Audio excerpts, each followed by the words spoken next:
Assalamualaikum warahmatullahi wabarakatuh. Perkenalkan, saya Rian Aditya Pratama dengan NIM 14056220056 sebagai pengamat pendidikan UNJ. Pada kesempatan kali ini, saya akan membahas mengenai sistem pendidikan di Jepang. Nah, teman-teman, sistem pendidikan di Jepang ini merupakan salah satu yang paling dihormati di dunia karena fokus pada pembentukan karakter dan pembangunan intelektual mereka secara holistik. Nah, pendidikan di Jepang ini dibagi juga menjadi beberapa tahapan, yaitu sekolah dasar selama 6 tahun, sekolah menengah pertama selama 3 tahun, sekolah menengah atas selama 3 tahun, dan juga ada pendidikan tinggi seperti universitas dan juga perguruan tinggi.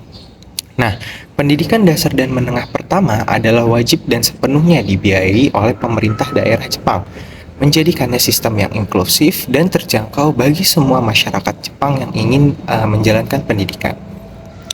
Salah satu aspek penting dari pendidikan Jepang adalah penekanan pada nilai-nilai moral dan sosial.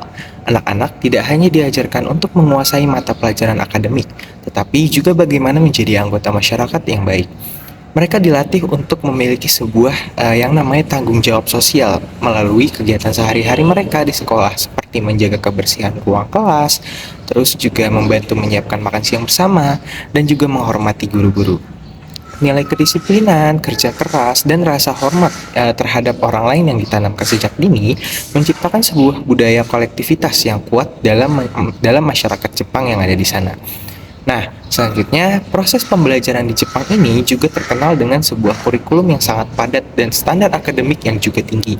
Sekolah-sekolah menerapkan metode pengajaran yang sangat terstruktur, di mana siswa diajak untuk berpartisipasi secara aktif dalam proses belajar. Pembelajaran berbasis hafalan memang masih banyak digunakan di daerah Jepang. Namun, belakangan ini, negara Jepang mulai mengadopsi pendekatan yang lebih interaktif untuk meningkatkan sebuah kemampuan berpikir kritis siswa. Nah, setiap siswa di Jepang ini diharapkan memiliki ketekunan yang tinggi dan mampu menghadapi tantangan yang dihadirkan. Selanjutnya, kita akan membahas mengenai pendidikan menengah atas. Nah, pendidikan menengah atas bukanlah pendidikan wajib di Jepang, namun sekitar 98% siswa memilih untuk melanjutkan ke sekolah menengah atas karena pendidikan ini dipandang penting dalam menentukan masa depan karir dan kesempatan untuk melanjutkan ke perguruan tinggi cita-cita mereka. Sistem seleksi untuk masuk ke sekolah menengah atas dan universitas juga sangat kompetitif, terutama untuk beberapa universitas terkemuka di Jepang seperti Universitas Tokyo dan juga Universitas Kyoto. Nah, ujian masuk yang dikenal sebagai Juken menjadi salah satu tantangan terbesar dalam sistem pendidikan di negara Jepang. Proses ujian ini sering disebut Shiken Jigoku atau ujian neraka. Nah, karena ketatnya persaingan dan tekanan yang dirasakan oleh para siswa, kegagalan dalam ujian masuk universitas ini juga dapat mengakibatkan tertundanya melanjutkan pendidikan atau bahkan berdampak pada karir siswa di masa depannya. Namun, meski demikian, negara Jepang telah berusaha untuk memperkenalkan beberapa reformasi pendidikan guna mengurangi tekanan pada siswa-siswi. Beberapa sekolah mulai memfasilitasi kegiatan ekstrakurikuler dan memperkenalkan pendekatan pembelajaran yang lebih holistik dengan tujuan untuk mengembangkan minat dan bakat siswa di luar akademik. Nah, selain itu, dukungan terhadap kesehatan mental siswa juga mulai ditingkatkan melalui program bimbingan konseling dan pengurangan jam belajar yang dapat meningkatkan kesadaran diri mahasiswa-mahasiswi di sana. Nah, negara Jepang juga tidak ketinggalan dalam memanfaatkan teknologi dalam sistem pendidikan di sana. Dalam beberapa tahun terakhir, seperti tahun 2020, penggunaan perangkat digital dan teknologi pembelajaran telah meningkat. Nah, negara Jepang bahkan memperkenalkan program pendidikan berbasis STEM atau Science, Technology, Engineering, dan Mathematics. Nah, gunanya untuk mempersiapkan generasi muda menghadapi tantangan era digital di zaman globalisasi ini. Namun, terlepas dari kemajuan teknologi, pendekatan tradisional yang menekankan penghormatan kepada guru atau sensei disebutnya, dan kebiasaan belajar yang disiplin tetap menjadi ciri khas pendidikan di negara Jepang. Oke, selanjutnya sistem pendidikan Jepang meskipun efektif dalam menghasilkan individu yang terampil secara akademik dan bermoral, juga dihadapkan pada beberapa tantangan seperti tingginya tingkat stres di kalangan siswa-siswi, terutama menjelang ujian masuk ke universitas. Nah, banyak mahasiswa yang merasa khawatir tentang keseimbangan antara tekanan akademik dan kesehatan mental menjadi topik yang sering dibahas dalam masyarakat negara Jepang. Di sisi lain, beberapa kritik menyebutkan bahwa meskipun pendidikan di negara Jepang ini sangat baik dalam mengembangkan keterampilan akademik, kurangnya fokus pada kreativitas dan inovasi juga dianggap sebagai kekurangan dalam sistem ini. Nah, secara keseluruhan, sistem pendidikan Jepang merupakan sebuah contoh bagaimana pendekatan yang terstruktur, disiplin, dan berorientasi pada nilai-nilai moral yang dapat menciptakan masyarakat yang berpendidikan tinggi dan juga beretika tinggi. Namun, beberapa reformasi lebih lanjut perlu dilakukan untuk memastikan bahwa generasi muda tidak hanya menjadi generasi yang cerdas secara akademis, tetapi juga kreatif, inovatif, dan juga mampu menghadapi tantangan di negara Jepang itu sendiri. Nah, selanjutnya, sistem pendidikan di Jepang ini juga terkenal dengan sebuah kedisiplinan yang ketat, prestasi akademik yang tinggi, dan penekanan pada nilai-nilai budaya. Namun, sayangnya ada beberapa isu dalam sistem ini yang mendapat perhatian. Beberapa di antaranya adalah yang pertama, tekanan akademik dan kesehatan mental. Nah, pendidikan di negara Jepang ini kan sangat kompetitif, terutama di sekolah menengah dan juga universitas. Siswa-siswi ini sering menghadapi tekanan tinggi untuk berprestasi yang berdampak pada kesehatan mental mereka. Fenomena bully atau bullying juga terjadi dan beberapa siswa-siswi mengalami stres hingga menimbulkan dampak serius. Bahkan depresi atau keinginan untuk bunuh diri itu sangat banyak. Lalu yang kedua, ada sistem ujian yang ketat. Nah, sistem ujian masuk sekolah menengah atas dan universitas di Jepang ini sangat kompetitif. Hal ini membuat siswa-siswi harus mengikuti les tambahan untuk meningkatkan peluang mereka. Kritikus di Jepang berpendapat bahwa sistem ini mendorong pembelajaran yang berfokus pada hafalan, bukan pada pemahaman dan juga kreativitas. Lalu yang ketiga, ada kurangnya fleksibilitas kurikulum. Nah, kurikulum di Jepang ini umumnya dianggap kurang fleksibel dan sangat padat, dengan sedikit ruang untuk pendidikan seni dan juga olahraga. Beberapa pihak di negara Jepang menganggap bahwa siswa membutuhkan kurikulum yang lebih bervariasi untuk mengembangkan keterampilan lain di luar akademik, seperti keterampilan sosial dan juga kemampuan berpikir kritis. Lalu yang keempat atau yang selanjutnya adalah kurangnya guru yang memadai. Walaupun di negara Jepang ini dikenal dengan kualitas pendidikan yang sangat baik, beberapa sekolah menghadapi kekurangan sumber daya manusia atau kekurangan guru, terutama di daerah pedesaan. Guru di Jepang ini juga menghadapi beban kerja tinggi karena guru-guru di sana diharapkan terlibat dalam kegiatan ekstrakurikuler dan juga tugas administrasi negara. Lalu yang kelima adalah penurunan jumlah anak didik atau masalah demografis. Nah, masalah ini dengan penurunan angka kelahiran di negara Jepang, jumlah anak-anak sekolah pun ikut semakin menurun. Ini berdampak pada pengurangan anggaran dan kemungkinan penutupan beberapa sekolah di Jepang, terutama di daerah pedesaan pedalaman di negara Jepang. Lalu yang keenam adalah isu inklusi pendidikan. Nah, sistem pendidikan di Jepang masih menghadapi tantangan dalam inklusi anak-anak berkebutuhan khusus. Meskipun ada sekolah khusus, namun anak-anak ini sering merasa terisolasi dan kurang mendapatkan dukungan yang memadai di sekolah umum di sana. Selanjutnya yang ketujuh adalah peran pendidikan moral. Nah, Jepang ini memiliki pendidikan moral di sekolah. Namun ada perdebatan tentang bagaimana pelajaran ini harus diajarkan ke anak-anak atau ke siswa-siswi di sana. Beberapa pihak merasa bahwa pelajaran moral ini tidak cukup efektif untuk menanamkan nilai-nilai yang sesuai dengan perkembangan zaman di era globalisasi ini. Nah, meski demikian, dalam beberapa kasus tersebut, Jepang juga terus melakukan inovasi untuk meningkatkan sebuah kualitas pendidikan di sana. Pemerintah Jepang juga sangat berusaha untuk mulai mempertimbangkan penyesuaian sistem untuk lebih memperhatikan kesehatan mental siswa dan siswi untuk mendukung perkembangan kreativitas serta keterampilan hidup mereka agar meningkat. Nah, kita lanjut pembahasan selanjutnya, yaitu ada sistem pendidikan di Jepang ini merupakan salah satu yang paling menarik dan kompleks di dunia untuk dibahas. Dengan sejarah panjang dan tradisi yang kuat, ada beberapa aspek menarik yang patut dikaji lebih dalam, yang menunjukkan kekuatan dan kelemahan dari sistem pendidikan di Jepang ini. Pertama, yaitu sistem pendidikan Jepang terkenal dengan fokusnya pada disiplin dan juga kerja keras. Nah, siswa-siswi di Jepang ini dikenal dengan etos kerja yang tinggi dan dedikasi mereka terhadap pendidikan juga sangat tinggi. Nah, hal ini tercermin dalam budaya belajar yang intens dengan jam belajar yang panjang juga. Tekanan untuk meraih prestasi akademis yang tinggi dan juga budaya belajar kelompok yang kuat. Siswa-siswi banyak menghabiskan waktu di sekolah dan juga terlibat dalam berbagai kegiatan ekstrakurikuler. Seperti kebanyakan mereka lebih memilih untuk klub olahraga dan juga seni dalam memilih ekstrakurikulernya. Sistem ini juga menekankan pentingnya nilai-nilai moral dan etika, seperti hormat kepada guru dan juga orang tua di rumah, serta pentingnya kerjasama dan juga tanggung jawab satu sama lain.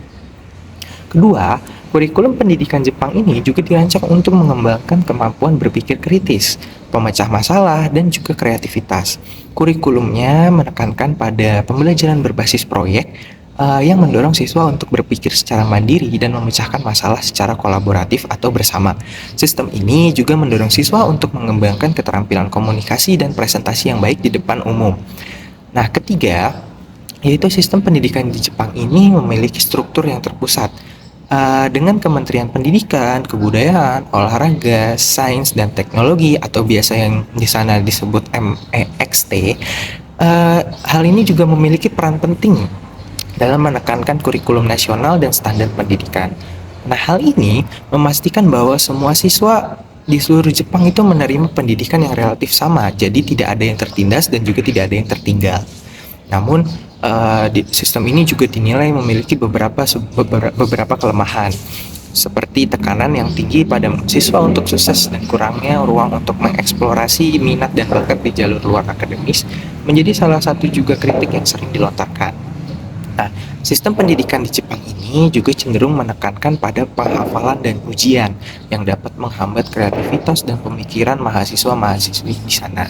Selain itu, sistem pendidikan Jepang juga menghadapi tantangan dalam menghadapi perubahan global dan kebutuhan untuk mengembangkan keterampilan yang relevan dengan abad ke-21 di zaman ini. Seperti kemampuan berpikir secara kritis, terus juga pemecahan masalah, dan kreativitas yang tidak dapat dikembangkan. Nah, meskipun memiliki beberapa kelemahan, sistem pendidikan Jepang ini juga telah berhasil melahirkan beberapa tenaga kerja yang bisa dibilang banyak, yang mereka tuh memiliki keterampilan dan juga berdedikasi, yang mereka tuh juga berkontribusi pada kesuksesan ekonomi dan teknologi di Jepang yang sudah sangat besar dan sangat sukses hingga saat ini. Sistem ini juga terus berkembang dan beradaptasi dengan tantangan global hingga saat ini, dengan fokus pada pengembangan keterampilan yang difokuskan yang relevan dengan abad ke-21 dan juga dapat mendorong siswa-siswi di negara Jepang itu dapat bertanggung jawab dengan tugasnya masing-masing. Oke, selanjutnya yaitu sistem pendidikan di Jepang, meskipun terkenal dengan kualitasnya, ada beberapa hal juga yang memiliki beberapa kelemahan yang perlu diperhatikan. Adapun beberapa kelemahan di sistem pendidikan Jepang, yang pertama adalah tekanan akademis yang tinggi. Nah, siswa-siswi di Jepang ini menghadapi tekanan akademis yang sangat tinggi untuk meraih prestasi. Hal ini dapat menyebabkan stres, terus kecemasan, dan bahkan depresi. Nah, sistem ini cenderung menekankan pada penghafalan dan juga ujian seperti yang saya sebutkan tadi, yang dapat menghambat kreativitas dan juga pemikiran kritis mereka, yang akhirnya tidak dapat dikeluarkan, dan mereka akhirnya merasa tertekan dan juga merasa depresi. Lalu yang kedua adalah kurangnya fleksibilitas. Nah, sistem pendidikan di Jepang ini sangat terstruktur dan terpusat dengan Kementerian Pendidikan, Kebudayaan, Sains, Teknologi, Olahraga yang memiliki peran penting di dalamnya dalam menentukan kurikulum nasional dan standar pendidikan di negara Jepang itu sendiri. Hal ini dapat membatasi fleksibilitas dan inovasi dalam pendidikan yang dinilai dapat mengganggu siswa-siswi di sana dalam mengeluarkan kreativitas mereka. Lalu yang ketiga, adanya kurangnya ruang untuk pengembangan diri siswa maupun siswi di sana. Sistem pendidikan di Jepang ini cenderung fokus pada jalur akademis. Nah, mereka tuh terlalu fokus terhadap jalur akademisnya. Yang hal ini yang dapat menghambat siswa dalam mengeksplorasi minat dan bakat di luar jalur akademis. Aktivitas relawan dan juga komunitas, home education, dan berbagai cara lain juga tidak dinilai juga kurang berguna untuk meningkatkan hal ini. Nah, selanjutnya yang keempat adalah ketidaksetaraan akses. Nah, meskipun sistem pendidikan di Jepang ini dirancang untuk dapat memberikan sebuah akses yang sama bagi semua siswa, namun masih ada ketidaksetaraan akses berdasarkan latar belakang sosial ekonomi yang dirasakan. Siswa-siswi dari keluarga yang kurang mampu mungkin tidak memiliki sumber daya yang sama untuk mendukung pendidikan mereka. Jadi hal utama yang dapat mengurangi keminatan mereka dalam hal pendidikan. Lalu yang kelima yaitu kurangnya kebebasan akademik.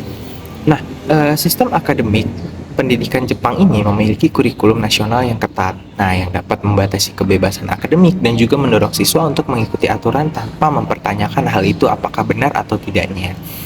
Lalu yang keenam adalah keterbatasan dalam beradaptasi dengan perkembangan global. Nah, sistem pendidikan Jepang terkadang dianggap kurang fleksibel dalam beradaptasi dengan perkembangan global saat ini, dan juga kurangnya kebutuhan untuk mengembangkan keterampilan yang relevan dengan abad ke-21. Itulah yang dirasakan oleh para pendidik, guru, dan juga siswa-siswi yang sedang melakukan pendidikan di Jepang. Lalu yang ketujuh adanya kurangnya fokus pada keterampilan abad ke-21. Nah, meskipun ada beberapa upaya untuk memasukkan keterampilan abad ke-21 dalam kurikulum di Jepang, sistem pendidikan di Jepang ini masih dianggap kurang fokus pada pengembangan keterampilan seperti kreativitas, berpikir, kritis, dan juga kolaborasi yang penting di dalam internal kurikulum itu sendiri. Nah, kelemahan-kelemahan ini juga menunjukkan bahwa sistem pendidikan Jepang meskipun memiliki banyak keunggulan, namun masih memiliki ruang untuk perbaikan juga. Upaya pemerintah untuk meningkatkan fleksibilitas, mendorong kreativitas, dan mengembangkan keterampilan abad ke-21 menjadi penting untuk memastikan bahwa sistem pendidikan di Jepang tetap relevan dan efektif dalam menghadapi tantangan global saat ini. Nah, selain itu, pemerintah Jepang ini juga memiliki peran besar dalam sistem pendidikan, dengan tanggung jawab utama berada di Kementerian Pendidikan, Budaya, Olahraga, Sains dan Teknologi atau MEXT yang sudah saya sebutkan tadi. Ada beberapa peran pemerintah yang dinilai utama dalam mengelola dan mengembangkan sistem pendidikan di Jepang ini. Yang pertama yaitu pengembangan kurikulum nasional. Nah, MEXT ini dirancang untuk kurikulum nasional yang diikuti oleh semua sekolah di Jepang. Kurikulum ini mencakup mata pelajaran wajib, tujuan pembelajaran, dan juga standar akademik untuk setiap tingkat pendidikan di negara Jepang itu sendiri. Kurikulum ini ditinjau secara berkala agar relevan dengan kebutuhan masa depan siswa-siswi, termasuk memperbarui pendekatan pengajaran dan penekanan pada pendidikan teknologi serta globalisasi. Lalu yang kedua, ada pembiayaan dan bantuan pendidikan. Nah, pemerintah di Jepang ini memberikan bantuan finansial ke sekolah-sekolah di negara Jepang, terutama di tingkat dasar dan menengah, yang bebas biaya untuk warga negara Jepang untuk melakukan pendidikan. Nah, beasiswa, bantuan biaya, serta program subsidi juga disediakan untuk siswa dari keluarga berpenghasilan rendah agar dapat melanjutkan pendidikan ke jenjang yang lebih tinggi. Lalu yang ketiga adalah pengaturan dan standarisasi ujian nasional. Nah, MEXT ini mengatur ujian masuk untuk sekolah menengah atas dan universitas yang dikenal sangat kompetitif. Standarisasi ujian ini bertujuan memastikan bahwa penilaian masuk ke lembaga pendidikan tinggi itu adil dan berkualitas. Maksudnya adalah meratakan semuanya dan tidak ada yang tertindas. Nah, pemerintah juga berupaya untuk memodernisasi sistem ujian agar lebih fleksibel dan mengurangi tekanan berlebih pada siswa agar siswa-siswi juga tidak merasa tertindas. Lalu yang keempat, ada pengembangan guru dan peningkatan kualitas pengajaran. Nah, pemerintah Jepang berperan dalam pelatihan dan juga sertifikat guru. MEXT menyediakan beberapa program pelatihan berkelanjutan agar para guru dapat meningkatkan keterampilan dan pengetahuan mereka sesuai dengan perkembangan metode pengajaran baru. Nah, ada juga beberapa sertifikasi berkala untuk memastikan kualitas pengajaran di sekolah-sekolah Jepang. Lalu yang kelima, ada penanaman pendidikan moral dan juga karakter. Nah, pendidikan moral menjadi fokus dalam kurikulum Jepang, dengan pemerintah memberikan beberapa panduan khusus mengenai nilai-nilai seperti kedisiplinan, tanggung jawab sosial, dan juga etika bermoral. Pemerintah juga berupaya untuk mengintegrasikan pendidikan moral ini melalui mata pelajaran khusus dan juga dalam kegiatan sehari-hari di sekolah melalui ekstrakurikuler. Nah, lalu yang keenam, ada dukungan untuk pendidikan inklusif. Di pemerintah Jepang ini sendiri juga telah memulai meningkatkan dukungan untuk siswa berkebutuhan khusus dengan menyediakan sekolah khusus atau mengintegrasikan mereka ke sekolah umum. Nah, upaya-upaya ini juga termasuk menyediakan program pelatihan bagi guru agar mereka bisa mendukung kebutuhan siswa dengan disabilitas atau kebutuhan khusus lainnya. Lalu yang ketujuh, ada adaptasi adaptasi terhadap globalisasi. Nah, di dalam menghadapi era globalisasi ini, pemerintah Jepang juga meningkatkan pengajaran bahasa Inggris dan mata pelajaran internasional di sekolah, seperti belajar bahasa luar, bahasa Inggris, dan bahasa lainnya. Program pertukaran pelajar dan beasiswa ini juga untuk studi luar negeri ditingkatkan agar siswa Jepang ini dapat memiliki pemahaman lebih luas tentang dunia. Selanjutnya yang kedelapan adalah reformasi pendidikan untuk masa depan. Nah, untuk menanggapi dan menghadapi perubahan teknologi dan ekonomi global juga, pemerintah Jepang juga terus berupaya meningkatkan kurikulum di bidang STM atau sains, teknologi, teknik, dan juga matematika. Itu pun termasuk juga literasi digital. Nah, pemerintah juga bekerja sama dengan perusahaan teknologi untuk menyediakan perangkat digital dan pelatihan bagi siswa, juga serta guru untuk meningkatkan kinerja mereka. Nah, secara keseluruhan, pemerintah Jepang ini berperan besar dalam memastikan kualitas pendidikan nasional yang tinggi dan relevan dengan tantangan zaman globalisasi ini. Nah, sistem pendidikan Jepang ini memiliki sejumlah karakteristik yang telah dibentuk reputasinya sebagai salah satu sistem pendidikan terbaik di dunia. Nah, adapun beberapa sistem pendidikan Jepang ini yang karakteristik yang bisa saya sebutkan, yaitu yang pertama adalah fokus utama, dan terus ada nilai-nilai moral, struktur terpusat, dan juga keunggulan. Adapun tantangannya sudah saya sebutkan tadi, dan sekarang saya akan menyebutkan kesimpulannya. Secara keseluruhan, sistem pendidikan di Jepang ini merupakan sebuah sistem yang kompleks dengan kekuatan dan kelemahannya. Sistem ini juga telah terbukti efektif dalam melahirkan tenaga kerja yang terampil, dan berdedikasi. Namun sayangnya pemerintah Jepang perlu juga terus untuk beradaptasi menghadapi tantangan global serta meningkatkan fleksibilitas serta ruang untuk pengembangan bagi diri siswa. Nah, itu dia beberapa hal yang menarik yang dapat saya sampaikan mengenai sistem pendidikan di Jepang. Nah, sistem pendidikan Jepang ini juga memiliki tersendiri yang membuat para siswa dan siswinya merasa nyaman di lingkungan pendidikan, yang akhirnya mereka dapat menghargai satu sama lain. Nah, teman-teman sobat sosiologi kopi yang sudah mendengarkan beberapa pendapat saya mengenai analisis sistem pendidikan di Jepang, semoga saya harap dapat memberikan manfaat bagi yang mendengarkan. Kurangnya mohon dimaafkan. Saya Riana Ditya Pratama undur diri. Wassalamualaikum warahmatullahi wabarakatuh.